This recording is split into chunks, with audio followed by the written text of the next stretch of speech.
আজকে রান্না করব দুধ কচুর ডাঁটা দিয়ে চিংড়ি মাছের যে একটা প্রিপারেশন, এটা আমি প্রায় রান্না করে থাকি। আমি প্রথমে দুধ কচুগুলোকে ডাঁটাগুলোকে কেটে হালকা হলুদ লবণ দিয়ে সেদ্ধ করে নিয়েছি। এখন আমি এগুলোর মধ্যে দেব। এগুলোকে সেদ্ধ করে ঠান্ডা করে নিয়েছি। এখন আমি এগুলো ব্লেন্ডার করে নিব।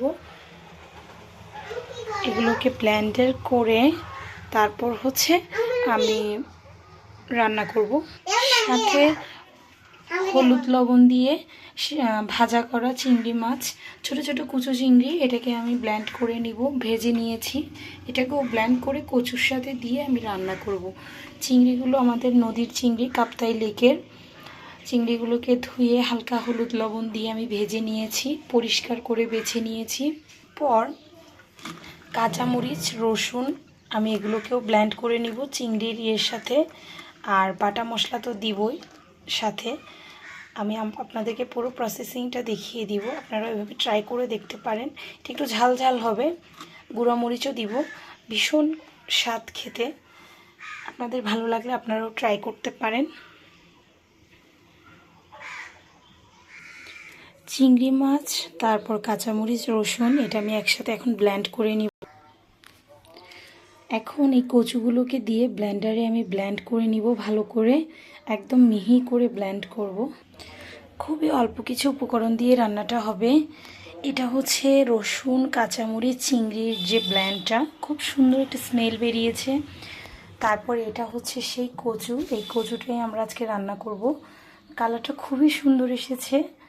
তারপর এটা আদা, রসুন, পেঁয়াজ ব্লেন্ড করা মিক্স মশলা, এটা দেব। আর সামান্য কিছু কাঁচামরিচ আর অল্প একটু রসুন কুচা দিব। যেহেতু ব্লেন্ড করা চিংড়ির সাথে আমি অনেক রসুন দিয়েছি, 2টা রসুন দিয়েছি, কাঁচামরিচ দিয়েছি। জাস্ট অল্প একটু, খুব অল্প উপকরণে ভীষণ মজাদার এই রান্নাটা। আপনারা চাইলে ট্রাই করতে পারেন। আমি একটা প্যান বসিয়ে প্যানটা গরম করে নিচ্ছি এবং আমি দিয়ে দিচ্ছি সয়াবিন তেল রান্নার জন্য।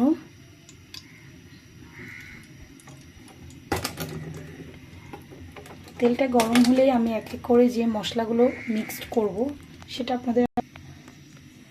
তেজপাতা, গুঁড়ো মরিচ, মিক্স মশলা, লবণ, হলুদ, গরম মশলা, আর এটা 5 ফোড়ন প্লাস শুকনা মরিচের গুঁড়া প্লাস সরিষা বাটা। ওটাকে আমি ভেজে ব্লেন্ড করে নিয়েছি, ওইটাও আমি মিক্স করব। এই প্রত্যেকটা উপকরণ দিয়ে আমি আজকের এই রান্নাটা করব। তেলটা গরম হয়ে এসেছে, এখন আমি তেজপাতা, পেঁয়াজ, রসুন, কাঁচামরিচ এটা দিয়ে দিলাম।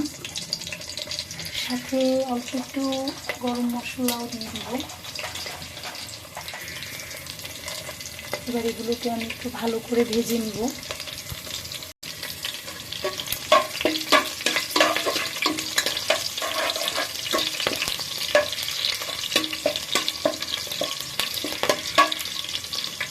এই পর্যায়ে আমি দিয়ে দিব চিংড়ি মাছের ব্লেন্ডটা।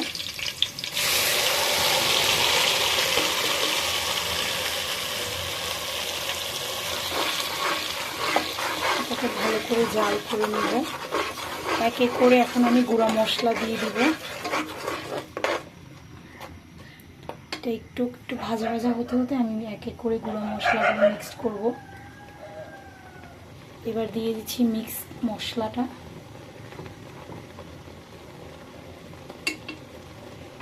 এরপর দিয়ে দিব গুঁড়া মরিচের গুঁড়া, 1.5 চামচ পরিমাণ দিয়েছি আমি। দিয়ে দিব 1.5 চামচের মতো হলুদ গুঁড়া। এরপর সামান্য পরিমাণ লবণ দিব। লবণটা আমি চেখে দিব, যেহেতু সেদ্ধ করার সময় আমি লবণ দিয়েছি, লবণটা অল্প পরিমাণে দিব। এই পর্যায়ে আমি এটাকে ভালো করে নেড়ে মিক্স করে নেব। মশলাটা যখন ভালো করে কষিয়ে আসবে তখন এর মধ্যে আমি কচুগুলো দিয়ে দিব। মশলাটা ভালো করে কষানো হয়ে গেছে। এই পর্যায়ে আমি ঢেলে দিচ্ছি ব্লেন্ড করা কচুগুলো। এবার এই কচুটাকে ভালো করে মশলার সাথে মিশিয়ে নিব।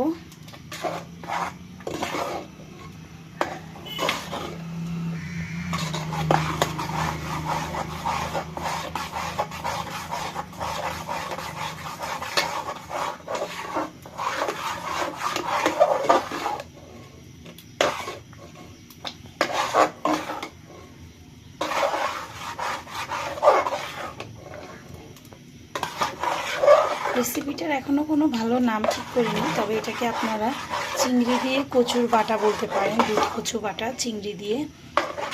ভীষণ সুন্দর একটি স্মেল বেরিয়েছে।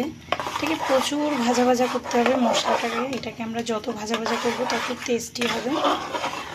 এবার এভাবে আমি অনেকক্ষণ জাল কুটে নিতে হবে, একদম পানিগুলো শুকিয়ে না যাওয়া পর্যন্ত, একদম শুকনো শুকনো হয়ে যাবে।